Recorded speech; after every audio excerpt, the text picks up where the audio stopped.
السلام علیکم دوستو، پوری دنیا میں خانہ کعبہ سے زیادہ مسلمانوں کے لیے کوئی مقدس جگہ نہیں مانی جاتی۔ یہ وہ جگہ ہے جہاں پوری دنیا کے مسلمان اپنا سب کچھ داؤ پر لگا کر بھی پہنچ جائے تو اپنی خوش نصیبی سمجھتے ہیں۔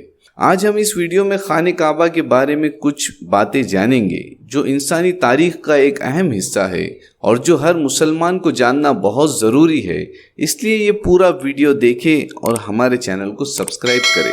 کعبہ کا مطلب عربی زبان میں اونچائی اور بلندی کے بھی آتا ہے۔ خانہ کعبہ یہ مسلمانوں کی عقیدت کی سب سے بلند عمارت ہے اور اسی طرح اللہ تعالیٰ نے خانہ کعبہ کو ایک بلند جگہ بنوایا تھا۔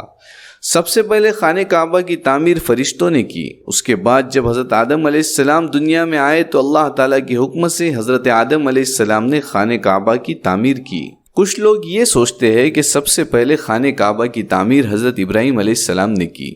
یہ غلط بات ہے۔ حضرت آدم علیہ السلام کی تعمیر کے بعد جب طوفان نوح آیا تو خانہ کعبہ بہہ گیا تھا، صرف اس کی بنیادیں بچی تھی، تو انہی بنیادوں پر حضرت ابراہیم علیہ السلام نے اپنے بڑے بیٹے حضرت اسماعیل علیہ السلام کے ساتھ مل کر خانہ کعبہ کی تعمیر کی، اور پھر وہیں سے حضرت ابراہیم علیہ السلام نے اللہ تعالیٰ کے حکم سے پوری دنیا کو حج کی دعوت دی، جس کی آواز اللہ تعالیٰ نے عالم ارواح تک پہنچائی۔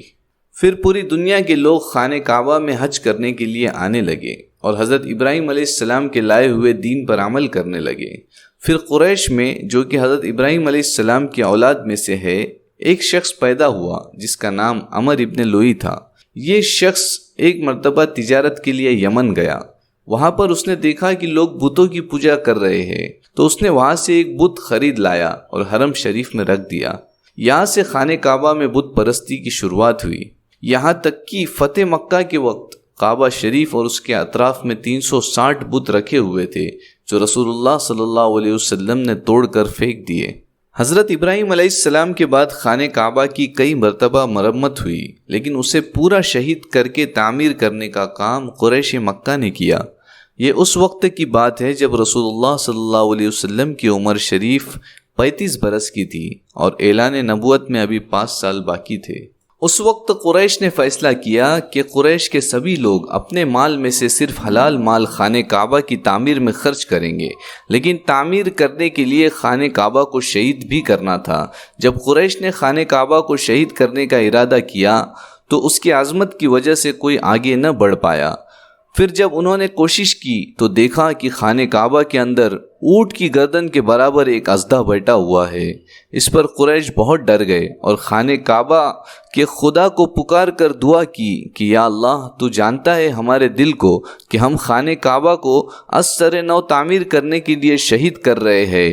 قریش کی دعا قبول ہوئی اور آسمان سے ایک پرندہ آیا جس نے اس سانپ کو اپنے منہ میں پکڑ کر لے گیا اور قریش نے خانہ کعبہ کو شہید کر کے دوبارہ تعمیر کیا۔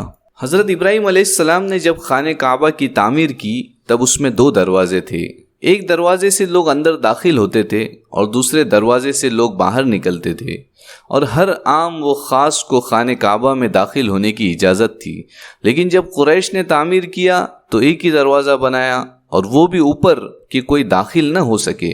صرف وہی لوگ داخل ہو سکتے تھے جو قریش میں سے ہو یا پھر ان کے حلیف یعنی دوست ہو، اور جو آج ہم حتیم کا حصہ خانہ کعبہ سے باہر دیکھ رہے ہیں وہ خانہ کعبہ کا ہی حصہ ہے جو حضرت ابراہیم علیہ السلام کی تعمیر میں اندر کی طرف تھا، لیکن حلال پیسوں کی قلت کی وجہ سے قریش نے اتنے حصے کو خانہ کعبہ سے باہر کر دیا۔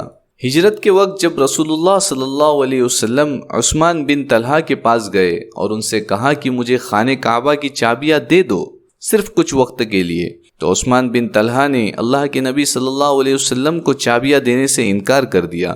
اس پر اللہ کے نبی صلی اللہ علیہ وسلم نے ان سے کہا، عثمان، وہ دن کیسا ہوگا جب چابی میرے ہاتھ میں ہوں گی؟ اس پر عثمان بن طلحہ نے کہا، وہ دن قریش کے لیے شرمندگی کا دن ہوگا، لیکن ایسا دن نہیں آئے گا۔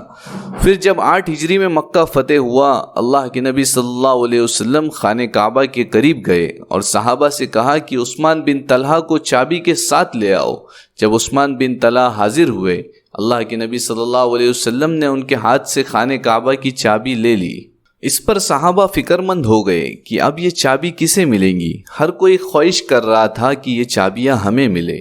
تب اللہ کے نبی صلی اللہ علیہ وسلم نے عثمان بن طلحہ کو وہ ہجرت والا دن یاد دلایا اور کہا، عثمان، تو نے مجھے چابیاں نہیں دی تھی، لیکن آج میں تمہیں یہ چابیاں دیتا ہوں۔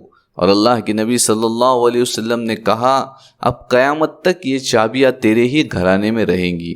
اللہ کی قسم، یہ وہ معیاری سخاوت ہے جس کے ٹخنوں کو بھی چھونے کی جرت حاتم طائی جیسے سخی نہیں کر سکتے۔ اس کے بعد عبداللہ بن زبیر رضی اللہ عنہ نے خانہ کعبہ کی تعمیر کی اور اسی طرز پر کی جس طرح اللہ کے نبی صلی اللہ علیہ وسلم کی خواہش تھی۔